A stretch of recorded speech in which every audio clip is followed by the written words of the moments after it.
नमस्कार दोस्तों, मेरा नाम सी ए राम बजाज है। I belong from Bikaner. आज जीएसटी केस लो सीरीज में मैं एक नया केस लो लेके आया हूँ।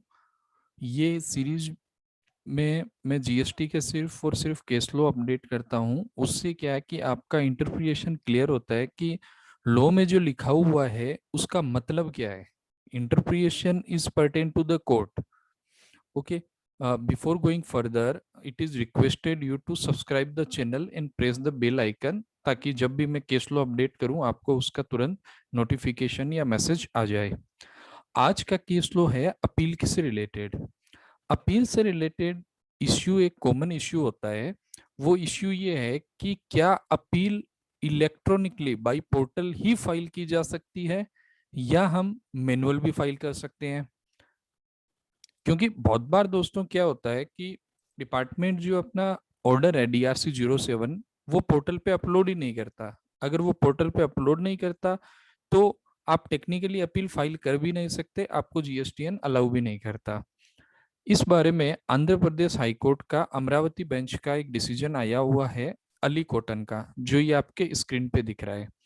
इसमें बिफोर गोइंग फर्दर अपन थोड़ा सा देखते हैं कि लॉ क्या बोलता है, फिर हम देखेंगे कि कोर्ट का इंटरप्रिटेशन क्या है। इसके बारे में जो डील करता है अपील के बारे में वो है सेक्शन 107 और रूल 108। रूल 108 क्या बोलता है, यही सारा डिस्प्यूट की जड़ है, इसी के बारे में कोर्ट ने डिसीजन दिया था। 108 ये बोलता है, in appeal to the appellate authority under subsection 107 subsection 1 shall be filed in the form APL 01, ये हमें पता है, along with the relevant document either electronically or otherwise is may be notified by the chief commissioner। सारा जो झगड़े का जड़ है ये दो वर्ड है। अब देखो इसमें इन्होंने स्पष्ट लिखा हुआ है कि इलेक्ट्रॉनिकली और अदरवाइज। अब इस चीज की दो इंटरप्रिटेशन होती है।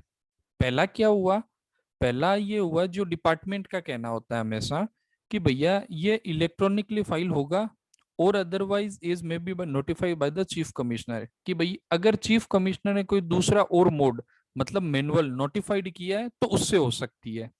ये होता है हमेशा डिपार्टमेंट का व्यू, हर केस में है और एक कॉमन व्यू भी है। और सिंस की कोई भी चीफ कमिश्नर ने आइदर सीजीएसटी और एनी ऑफ स्टेट जीएसटी ने कोई दूसरा मोड अभी तक नोटिफाइड किया ही नहीं है, तो भैया सिर्फ इलेक्ट्रॉनिकली ही फाइल होगी बाय पोर्टल। सेकंड व्यू क्या होगा इसमें, जो इस केस में एसएससी का था और जिसको हाई कोर्ट ने अप्रूव किया था।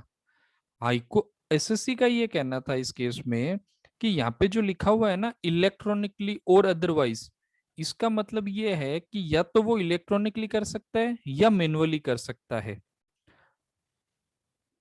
एज में be notified by the chief commissioner mandatory नहीं है, ये चीज एक्स्ट्रा है।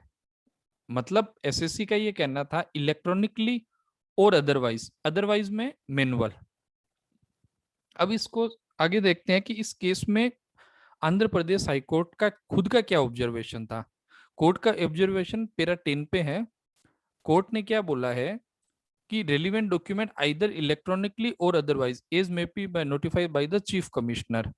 तो कोर्ट का ये कहना था, so till the chief commissioner specify one particular mode of filing the concern appellant can choose to file appeal either electronically or otherwise that is manually. मतलब कोर्ट का ये कहना था कि भैया अभी तक जब कमिश्नर साहब ने दूसरा कोई मोड स्पेसिफाई किया ही नहीं है तो इसका मतलब ये हुआ कि एसएससी मैनुअली भी कर सकता है। देखो दोस्तों, लॉ अपने आप में बहुत इंटरेस्टिंग चीज है। एक वर्ड आगे पीछे होने से लॉ में पूरा रात दिन का अंतर हो जाता है।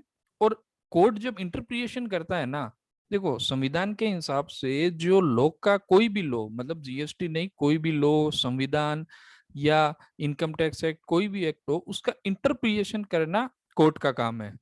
कि जो लिखा हुआ है ना वो उसका मतलब क्या है, लिखती हमेशा विधायिका है, जैसे संसद हुआ या स्टेट जो विधानसभा है वो हुई, पर उसका मतलब हमेशा कोर्ट बताएगा।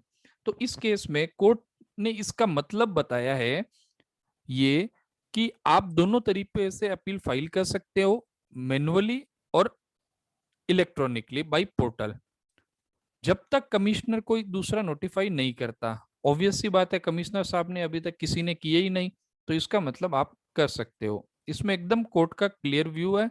और इस केस में जो अपील रिजेक्ट कर दी गई थी एसएससी की due to filing of manual, honourable court ने बोला कि भैया ये रिजेक्शन जो तुमने किया है ना वो गलत है, अब इसको वापस एक्सेप्ट करो। ये देखिए सेट असाइड कर दिया रिजेक्शन ऑर्डर, और बोला इस पे आप डिसाइड करो, जो भी मेरिट के हिसाब से सही है गलत है वो अलग है। तो इस केस में फाइनली डिसाइड हुआ कि मैनुअली भी अपील फाइल की जा सकती है।